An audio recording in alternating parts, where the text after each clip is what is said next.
State Senator Mike Doherty. Oh, first of all, I want to thank Linda Doherty again for the sacrifices she made in allowing her husband to participate in these activities. Now, without any delay, Senator Michael Doherty.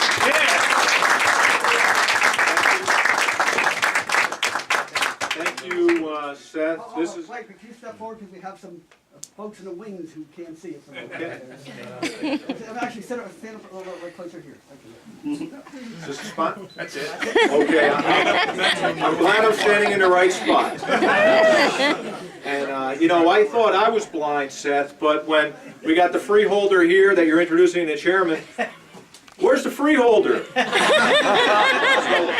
So, you know, I got a ways to go before I'm as blind as Seth. I know that. But let me tell you, it's such an honor to be here and to see what just happened, recognizing your president. Liberty and Prosperity is a fantastic group that's standing up for New Jersey's motto, Liberty and Prosperity, and standing up for the Constitution. And Seth Grossman's doing a great job. Dennis Mahan, the president, Vietnam veteran. One thing the military people realize is we take an oath of office to support and defend the Constitution against all enemies, foreign and domestic. And people in the military know that it's not swearing allegiance to leaders, it's swearing allegiance to our Constitution and what those principles are. And so congratulations, Seth, and congratulations, Dennis, on your award that you were recognized for. But what you're doing today, those seeds were sown when you were a young man serving in our military.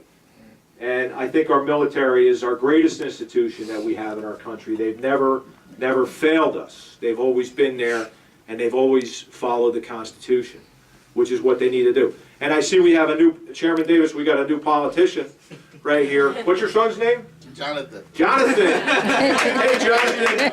You know,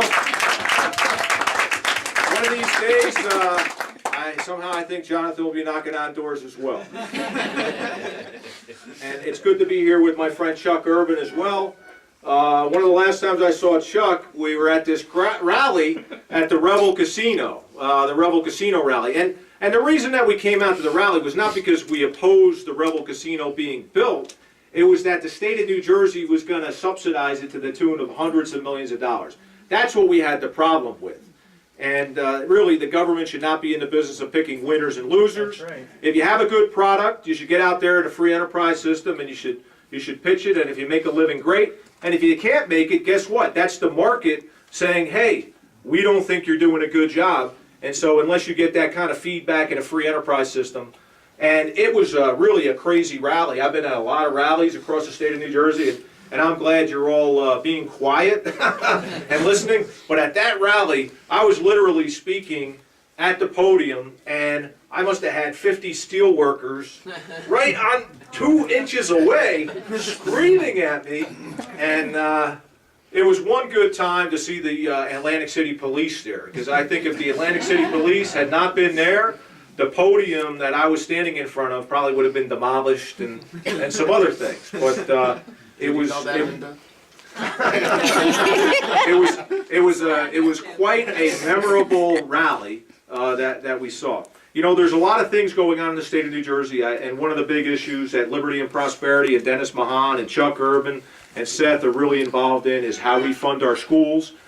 I don't think people in New Jersey know how corrupt the system is and how much money is being transferred from our suburban and rural towns to other areas. I go to towns quite often where the residents of those towns, every man, woman, and child, they are sending $1,500 to $2,500 a year in the form of income tax to Trenton. And we have some of our Abbott districts, like Asbury Park's a good example. They're sending about $325 a person in income tax. And all that money goes to Trenton. And then the bureaucrats in Trenton, they figure out how much they're going to send back to our towns in suburban and rural areas. And literally, out of that pot of money, where we have people that sent in 5 to 10 times as much per person, out of that pot of money, we'll see our suburban towns receiving $300 and $400 per student. and we see our Abbott districts receiving $25,000 per student. So you send in 5 to 10 times as much, and you receive 1/75th the amount back. And that's why the property taxes tend to be so high in many of our suburban and rural towns, because what was set up, the income tax to help fund our schools, we're getting very little bit money back. But Governor Christie, actually, we're starting to see a turnaround on fighting this corruption. I know you don't get the Star Ledger down here, you get the Press of Atlantic City. Star Ledger had a big report earlier this year about the corruption, where one of the reasons you get more money going to your school district is that you sign your students up for a free or reduced price lunch. You may have heard about that. You get an at-risk designation. And just by signing the student up for a free or reduced price lunch, you receive an extra $5,000, $6,000, $7,000 per student from Trenton in the form of school aid. Wow. So the auditor actually went in and he found out we have 428,000 students in New Jersey that are signed up for this program. Your family can actually make up to $40,000 a year, and you get this special at-risk designation, the extra $5,000 to $7,000 a year. The auditor found out that 37% of the students that were signed up, the records he checked, they were actually ineligible for that. So there's a lot of fraud going on. Elizabeth Board of Education, the president of the Board of Education had her child signed up for the free lunch program. The principal, making $103,000 at one of the Elizabeth schools, had his child sign up for the free lunch program. The superintendent of the custodians, making over $90,000 a year, had her child sign up for the free lunch program. Now, did they want the free lunch? Absolutely not. What they wanted to do is get their numbers up so they would get that additional school aid. So Governor Christie, the Attorney General, they went in. You know what they did? They arrested those folks. But that's right. It's been the Wild West out there up to now. They know that they can sign the student up, that nobody's been checking, but now it's starting to turn. And just today, the Secretary of Education, the acting secretary, Cerf, he's going to follow, it looks, this state auditor's report. He said New Jersey should not use whether a student signed up for a free or reduced price lunch anymore, because the number is so inaccurate, so erroneous, we can't trust it. And that's what our acting commissioner of education, Cerf, is saying. He's saying that we're going to take a real hard look at it. As a matter of fact, we have someone right here. The governor's going to put together a task force to look at how we fund our schools and whether we should remove this at-risk designation. And they asked me for a couple names. And you know who I put forward? On this task force, Chuck Urban right here. And he volunteered to serve. So we need people like Chuck that are going to do what's right and fair for all the residents of the state of New Jersey. There's one other issue I want to talk about. It's these out-of-control authorities. And I know Liberty and Prosperity, you folks, I understand you don't like out-of-control authorities. No. And there's a couple that we see right now in New Jersey that are really impacting us.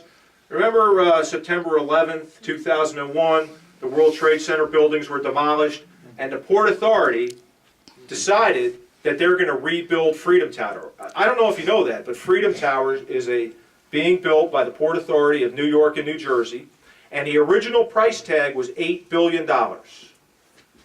And about 2 weeks ago, they said, oh, we're having a few cost overruns.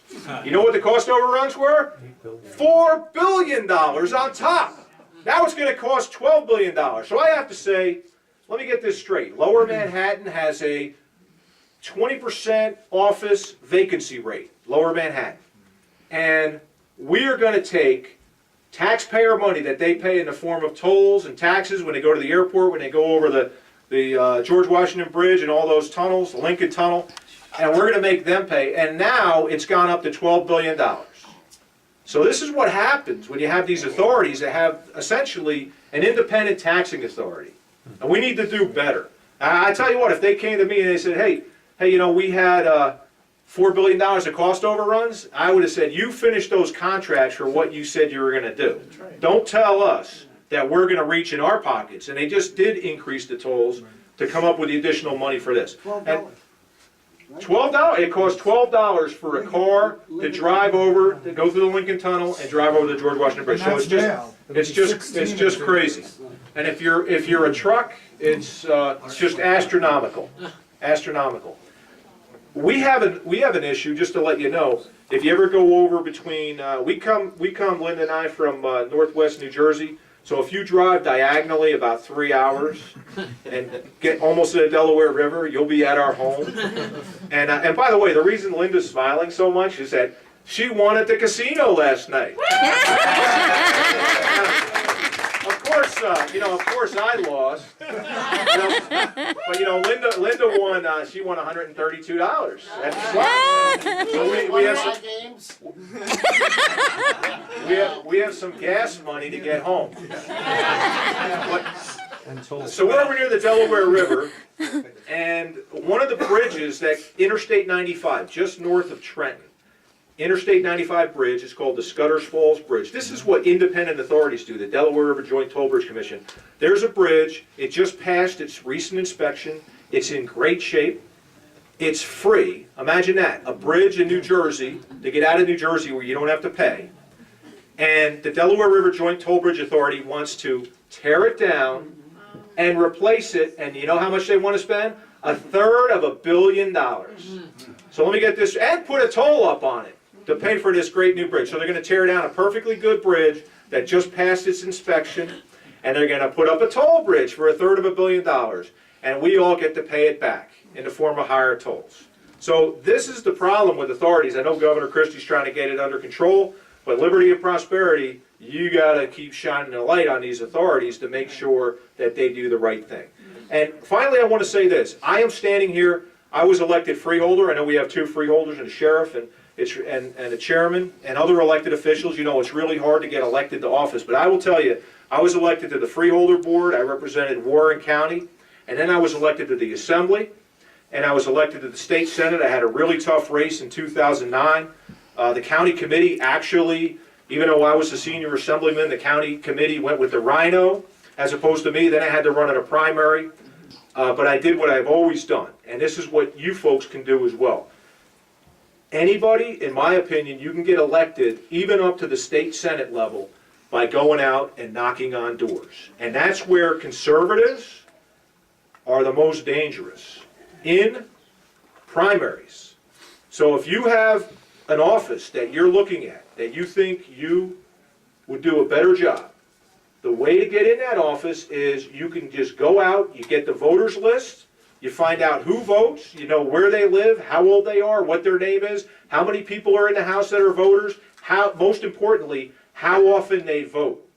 Now, if someone's a Republican and they don't vote, you really don't know when you're campaigning. It's nice to say hello, but you actually, when you go to these developments, go to these areas of houses, it's amazing. Out of 50 houses, you may have 5 people that are actually going to show up during election day. And you know whose houses you go to? You go to those 5 houses. And you introduce yourself, and you say, hello, I'm Mike, and I'm running for state senate. And just wanted to stop by and say hello and leave some literature. And you're off to the next house.